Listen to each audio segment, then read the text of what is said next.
The suburban explosion of home building in southeast Fairfax County and along Route 1 was in full swing. Route 1 was just chock full of gas stations and restaurants and fast food places. But one of them captured a lot of the old-timey feeling along Route 1, and that was the Dixie Pig. And for years it was the hangout for high school kids, and families went there. It was a wonderful restaurant. Another interesting spot was the Mount Vernon Drive-In movie theater.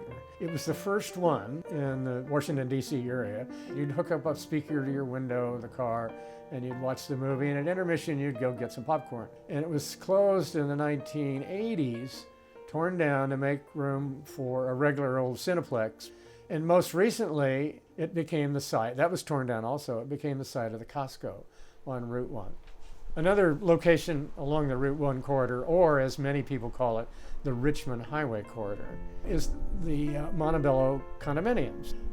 It was the site of a very famous house, which belonged to a very famous person, and that was Brian Fairfax. And Brian was the 8th Lord Fairfax. And his home was called Mount Eagle, and it was up there on that big hill. And it was a private residence after that for years, and some developers turned it into a country club. And it was torn down to make way for the Montebello Condominiums.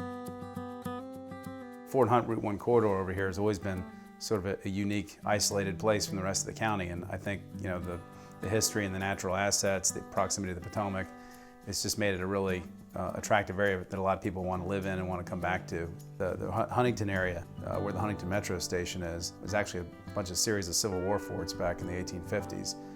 You get up to the Pendaw area, it's named for an old hotel. I think it was opened back in the 30s. Right by the Krispy Kreme, it's one of the oldest Krispy Kremes in the United States. Then you go up the hill, you get to Beacon Hill, which is one of the highest pieces of real estate in Fairfax County. Then you go down the hill, that gets you into Hybla Valley. It's also an historic part of the county. George Mason's son owned a house that overlooked Hybla Valley. And you go a little bit further south, you hit Gum Springs, of course, which is the oldest historically black community in Fairfax County, founded by one of George Washington's former slaves. In the 1870s, the community had an interesting organization called the Joint Stock Club. The deacons and the pastor of the church, they got together, formed this club, whereby they purchased property in the community and they sold it at cost.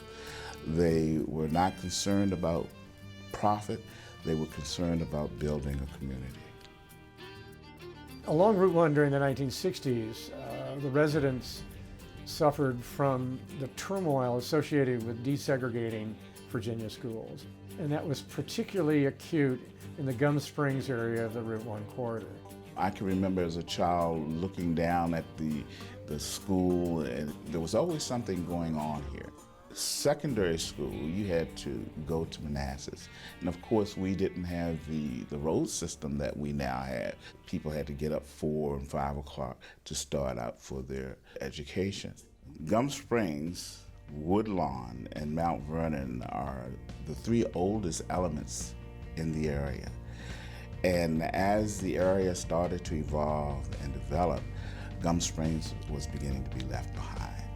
I think it's important for people to realize, even with the depiction of the shacks that were in Gum Springs, there were also these Cape Cods that were in the community. Some of the homeowners, they got together with the Action Association, the federal government, and Jude Shriver to build the Spring Garden Apartments. And I look at that as a continuation of the Joint Stock Club. Well, despite the density of business enterprises along Route 1, things began to change in the 1960s and 70s. And it's ironic that the change came from other roads. The first was Shirley Highway, and that took a lot of the through traffic away from Route 1. The Beltway opened in early 60s that added to this issue.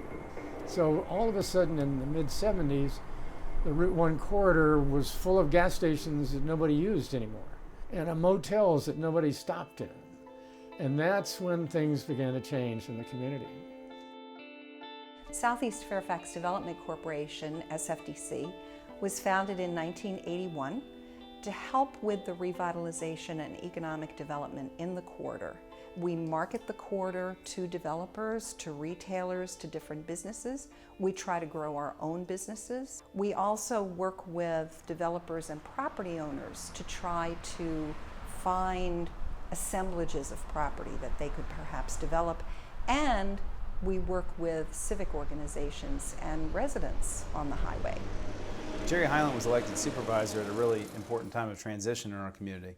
And there was a hugely divisive school merger when they merged Fort Hunt High School and Groveton High School together. And Jerry was elected right on the tail end of that.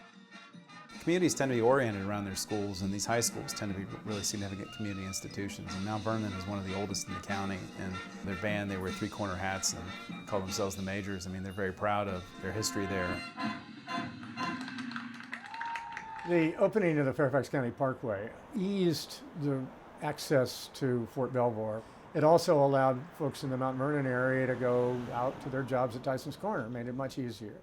When the Base Realignment and Closure Commission moved a lot of facilities and installations to Fort Belvoir, that created a great strain on Route 1's traffic capacity.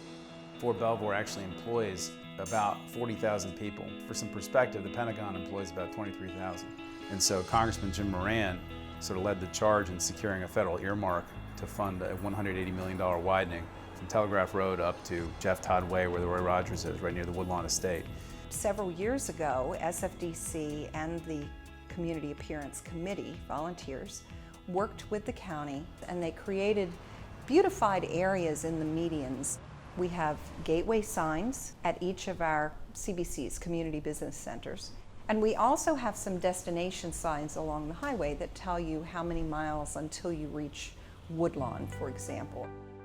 Woodlawn was built in 1805. George Washington gave it to his step-granddaughter, Nellie Custis. This house was designed by the architect of the Capitol, but like many other large tracts of land in Virginia, it was a slave plantation. About 40 years later, the Lewis family sold the property, and the buyers were abolitionist Quakers from Pennsylvania and from New Jersey.